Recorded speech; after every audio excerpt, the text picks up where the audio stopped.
Bismillahirrahmanirrahim. Assalamualaikum warahmatullahi wabarakatuh. Di kesempatan hari ini, perkenalkan saya Karpi Andriansyah. Saya akan mempresentasikan yaitu mata kuliah yaitu teori akuntansi. Sebelumnya, izinkan saya untuk mempresentasikan materi pada kali ini.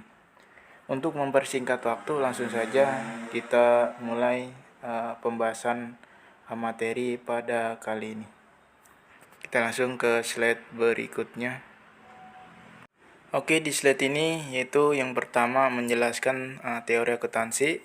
Mengapa akuntansi perlu teori dan mengapa kita perlu mempelajari dan memahami teori akuntansi. Mari kita ulas bersama-sama. Kita slide berikutnya. Teori akuntansi merupakan sekumpulan asumsi, kerangka kerja, dan metodologi yang digunakan dalam studi dan penerapan prinsip pelaporan keuangan. Dilansir dari kragmedia.com, teori akuntansi juga membahas tentang bagaimana bentuk prinsip pelaporan keuangan tersebut diterapkan dalam industri yang berkaitan dengan akuntansi. Teori akuntansi pada dasarnya digunakan sebagai kajian untuk memahami pelaporan keuangan dan bagaimana perusahaan atau lembaga menyampaikan laporan tersebut menggunakan cara dan strategi tepat. Semua teori akuntansi terkait oleh kerangka konseptual akuntansi. Kerangka kerja ini disediakan oleh Financial Accounting Standard Board atau disingkat seperti PASB, sebuah entitas independen yang bekerja untuk mengurangi dan menetapkan tujuan utama pelaporan keuangan oleh bisnis baik publik maupun swasta. Teori akuntansi dapat dianggap sebagai alasan logis yang membantu mengevaluasi dan memandu praktik akuntansi. Teori akuntansi selalu berkembang seiring dengan berkembangnya standar regulasi. Juga membantu mengembangkan praktik dan prosedur akuntansi baru. Kita lanjut ke slide berikutnya. Jenis-jenis teori akuntansi. Berdasarkan sasaran atau tujuan yang ingin dicapai, teori akuntansi dibedakan menjadi berbagai jenis. Yang pertama, teori positif akuntansi. Teori ini menjelaskan fenomena akuntansi atas dasar pengamatan empiris pada setiap aktivitas keuangan di perusahaan atau lembaga. Dalam praktiknya, teori jenis ini berusaha mencari hal-hal yang baik dan tepat untuk menghasilkan keuntungan atau kebaikan semaksimal mungkin. Yang kedua, teori normatif akuntansi. Teori ini menjelaskan fenomena akuntansi untuk menjustifikasi dan membenarkan standar akuntansi dengan tujuan yang harus dicapai atas kehadiran dan pembentukannya dalam tataran semiotika yang mengkaji teori umum tentang tanda-tanda dan simbol-simbol dalam bidang linguistik. Teori akuntansi dibedakan menjadi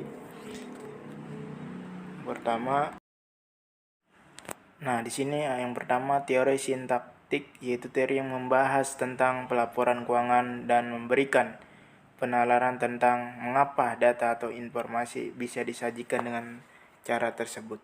Yang kedua, teori semantik, yaitu teori yang menjelaskan tentang perhatian pada masa-masa tanda atau simbol yang digunakan sebagai bentuk pengukuran dan penyajian kegiatan operasi dan objek fisik pada perusahaan dalam bentuk laporan keuangan.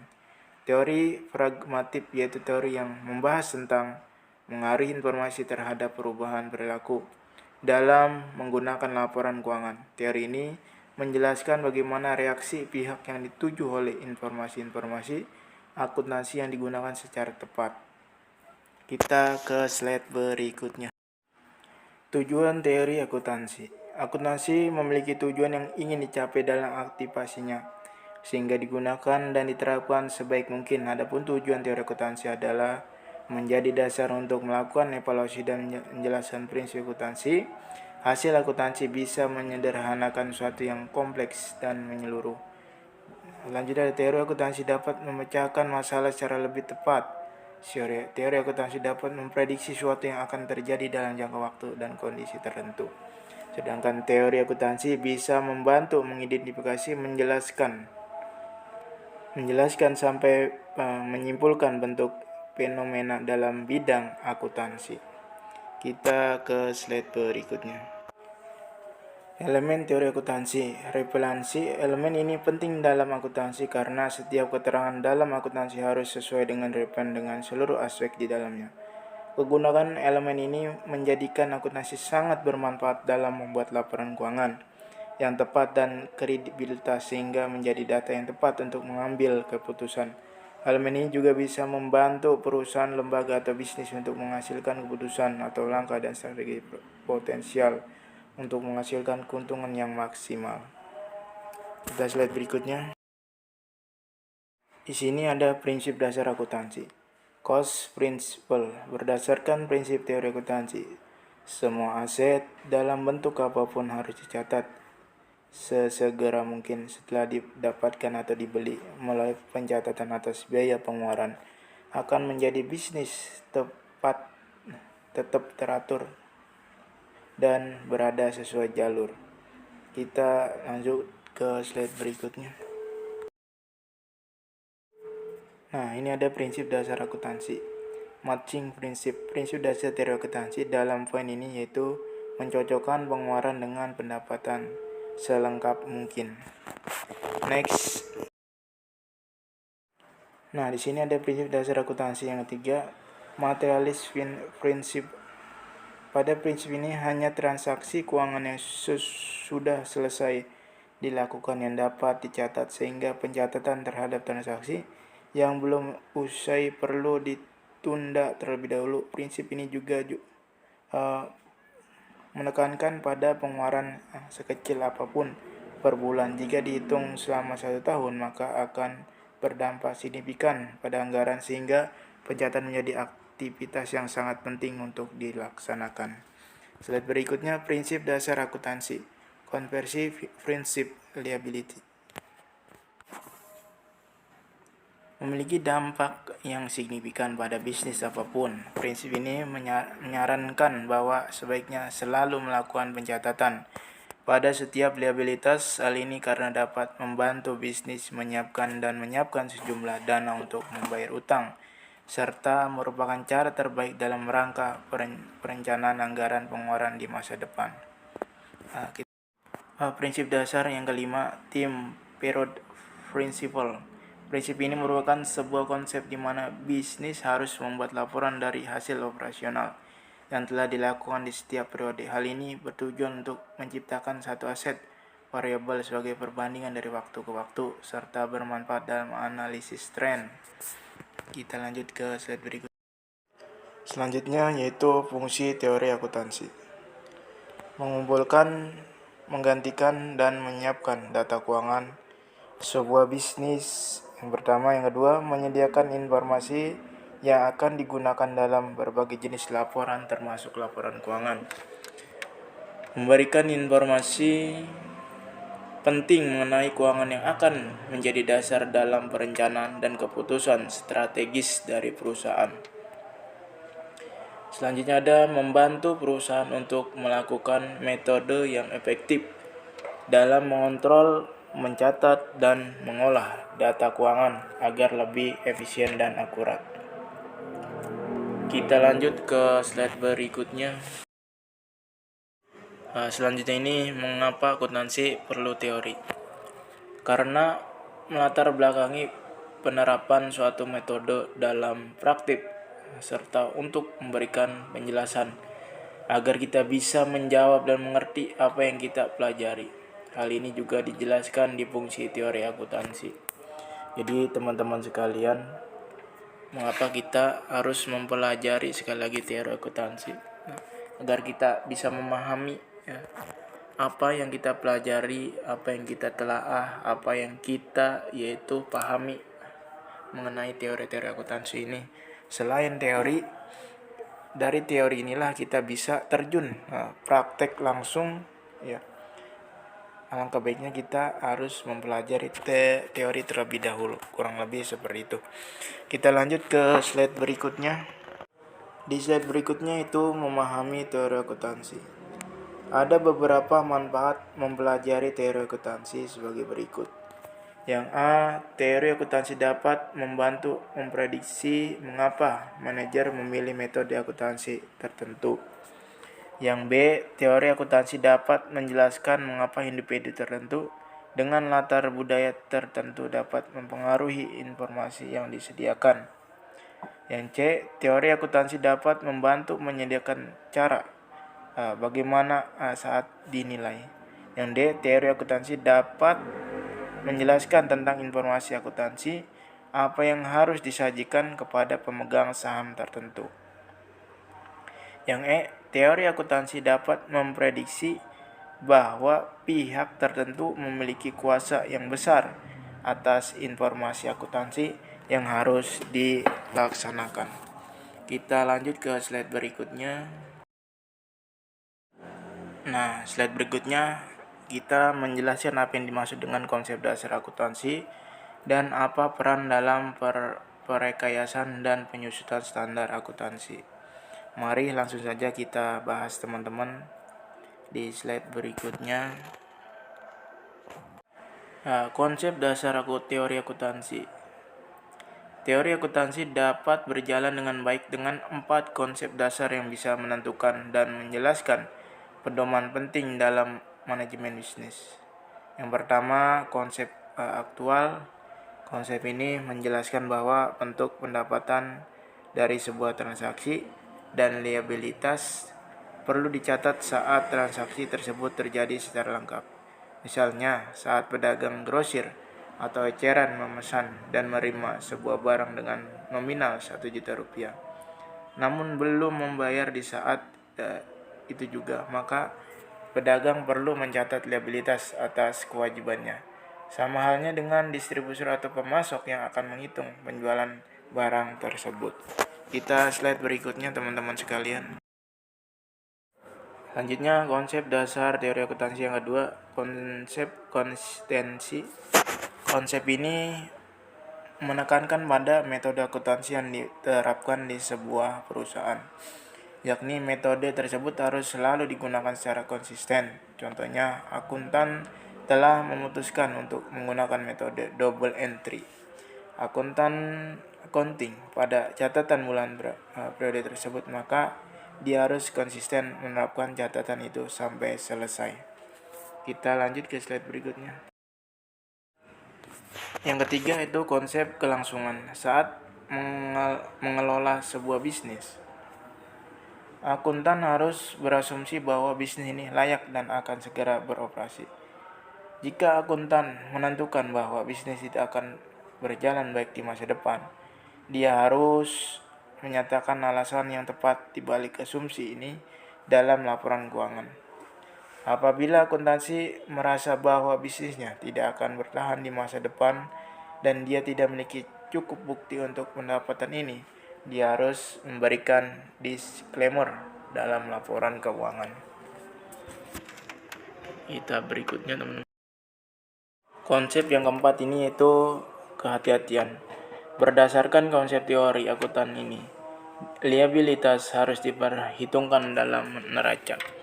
Meskipun peluang terjadi begitu kecil, bagi juga dengan perhitungan pendapatan dalam laporan keuangan. Konsep ini membantu bisnis untuk mengantisipasi kerugian yang kelak akan terjadi. Ini konsep dasar akuntansi yang keempat. Peran konsep dasar akuntansi dalam perekayasan dan penyusunan standar akuntansi.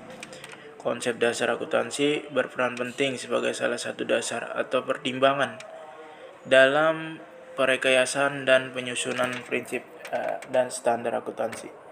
Konsep dasar berfungsi melandasi penalaran pada tingkat perekayasaan akuntansi. Konsep dasar lebih banyak manfaatnya bagi penyusunan standar dalam berargumen untuk menentukan konsep, prinsip, metode, atau teknik yang akan dijadikan standar. Slide 3. Sebutkan dan jelaskan karakteristik pengakuan pendapatan dan menjelaskan kriteria pengakuan biaya. Langsung saja kita bahas teman-teman ke slide berikutnya.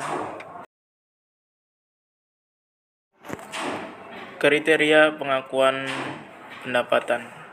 Pendapatan diakui bila besar kemungkinan manfaat ekonomis masa depan mengalir ke perusahaan dan manfaat ini dapat diukur dan andal. Menurut Verno Kalm, pengukuran nilai aktiva. Kenaikan aktiva tersebut harus biasa diukur secara andal dan didukung oleh bukti yang cukup adanya suatu transaksi dengan pihak eksternal yang diindependenkan didasarkan pada nilai historis. Kelengkapan substansial dari proses terbentuknya pendapatan menekankan bahwa pendapatan tidak akan diperoleh sampai perusahaan mempunyai performanya substansif. Itu kalau secara substansi proses earning tersebut telah selesai. Kita slide berikutnya. Kriteria pengakuan biaya. Biaya atau rugi pada umumnya diakui bila mana salah satu dari kriteria berikut. 1. Konsumsi manfaat. 2. Penyampaian atau berkurang manfaat masa datang. Biaya atau rugi diakui bila aset yang telah diakui sebelumnya diperkirakan telah berkurang manfaat ekonominya atau tidak lagi mempunyai manfaat ekonomi. Kita slide berikutnya. Nah, yang keempat ini jelaskan persamaan akuntansi dan berikan contoh dengan transaksi yang berhubungan dengan aset, hutang, modal penjualan, dan biaya. Langsung saja kita ke slide pembahasan. Persamaan dasar akuntansi adalah perhitungan yang nantinya bisa memproyeksikan kekayaan, hutang, serta modal yang dimiliki perusahaan tersebut. Seperti yang kita ketahui, prinsip umum akuntansi yang kita ketahui adalah adanya keseimbangan, balance antara sisi pemasukan dengan pengeluaran, atau adanya keseimbangan antara harta, liabilitas yang dimiliki oleh perusahaan dengan kewajiban. Adanya keseimbangan angka antara kedua bagian tersebut tentu saja harus dianalisis lebih dalam dengan persamaan dasar akuntansi. Nantinya persamaan dasar akuntansi tersebut digunakan untuk menilai kemampuan perusahaan mengelola keuangan perusahaan. Kita slide berikutnya. Nah, prinsip persamaan dasar akuntansi sering juga disebut sebagai PDA dan perusahaan suatu konsep dasar yang harus dikenal oleh para ahli ekonomi atau calon akuntan. Semua perusahaan pasti memiliki harta yang dikenal juga sebagai sarana pelancaran liabilitas serta kewajiban beban yang harus dibayar. Prinsip persamaan dasar akuntansi secara matematis menghubungkan antara harta perusahaan dengan hutang serta modal. Bagian harta atau aset perusahaan termasuk dalam bagian aktiva, sedangkan hutang dan modal masuk dalam bagian pasiva. Kurang lebih seperti itu, teman-teman. Kita lanjut ke slide berikutnya. Nah, ini rumus persamaan dasar akuntansi. Harta atau aktiva sama dengan hutang plus modal pasiva. Semakin besar hutang pada sisi pasiva, maka akan menyebabkan ketidakseimbangan pada sisi aktiva. Jika terjadi suatu transaksi yang tidak transparan atau tidak dilaporkan, nantinya juga akan terlihat dengan penghitungan prinsip persamaan dasar akuntansi tersebut. Kurang lebih seperti ini rumus persamaan dasar akuntansi. Kita slide berikutnya. Manfaat persamaan dasar akuntansi. 1. Dapat digunakan sebagai sumber catatan. 2.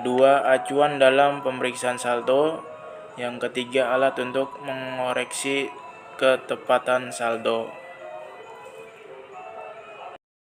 Nah, ini komponen dalam PDA. Terdiri dari akun aset. Aset adalah sesuatu yang mendatangkan manfaat bagi perusahaan. Contohnya seperti bangunan, gedung, kendaraan, tanah, dan lain sebagainya. Uang kas yang tunai maupun cek kontan juga termasuk dalam aset perusahaan. Bagian aktiva nanti akan tertambah jika aset perusahaan tertambah dan berkurang jika sebaliknya. Yang kedua ada akun kewajiban atau liabilitas. Kewajiban merupakan jenis akun yang berisi tanggung jawab perusahaan terhadap pihak tertentu. Akun ini juga bisa berisi berbagai kewajiban perusahaan yang timbul akibat suatu peristiwa di masa lampau. Contohnya kewajiban yang timbul akibat hutang perusahaan untuk mencari modal. Kita slide berikutnya. Nah, di sini yang ketiga ada akun modal atau ekuitas. Akun ekuitas merupakan akun modal yang merupakan sisi kepentingan perusahaan serta dikurangi dengan kewajiban. Singkatannya, bagian ekuitas diisi dengan sisa nilai modal serta dikurangi dengan kewajiban. Dengan begitu, kedua bagian dari aktiva serta pasiva bisa memperoleh nilai yang seimbang. Biasanya akun ekuitas merupakan bagian dari aset yang dipegang oleh third party pihak ketiga seperti pemilik saham atau stakeholder. Kepemilikan tersebut bisa bertambah dan berkurang sesuai dengan kondisi realnya. Slide berikutnya. Nah, ini dia di slide berikutnya ada contoh soal. Pada tanggal 1 Januari 2021, perusahaan A mengumpulkan berbagai bukti transaksi untuk membuat laporan keuangan sebagai berikut. Nah, ini dia contoh soalnya teman-teman. Seperti berikut. Investasi awal berupa uang modal secara kontan milik perusahaan A sendiri sebesar 10.500.000. Selain itu ada juga investasi lainnya berupa peralatan kantor sebesar 1 juta, pengeluaran pada awal bulan untuk membayar biaya sewa gedung selama 1 bulan yaitu sebesar 1.100.000, pembelian perlengkapan dengan cara kredit seharga 900 dan peralatan seharga 1.500.000. Pendapatan jasa sebesar 2.100.000. Kelima, pembayaran tagihan listrik untuk 1 bulan ke depan sebesar 250. Pemilik perusahaan A mengeluarkan dana 200 untuk pengeluaran pribadi. Yang ketujuh, mendapatkan pendapatan sebesar 1.250. Yang delapan, ada pembayaran air sebesar 70.000. Yang kesembilan, pembayaran gaji karyawan sebesar 2.500.000. Yang 10, pendapatan penghasilan sebesar 3 juta. Yang 11, membayar rekening telepon sebesar 100.000. Yang 12, pendapatan penghasilan sebesar 2.700.000. Yang 13, pengeluaran periode perusahaan A sebesar 150. Kurang lebih seperti itu contoh soalnya. Nah, ini dia jawabannya teman-teman sebagai berikut ya. Ini dia teman-teman bisa lihat di PPT kali ini. Mungkin hanya ini yang bisa saya sampaikan. Kurang dan lebihnya saya mohon maaf. Apabila banyak kekurangan, saya akhiri. Wabillahi taufiq wal hidayah. Wassalamualaikum warahmatullahi wabarakatuh.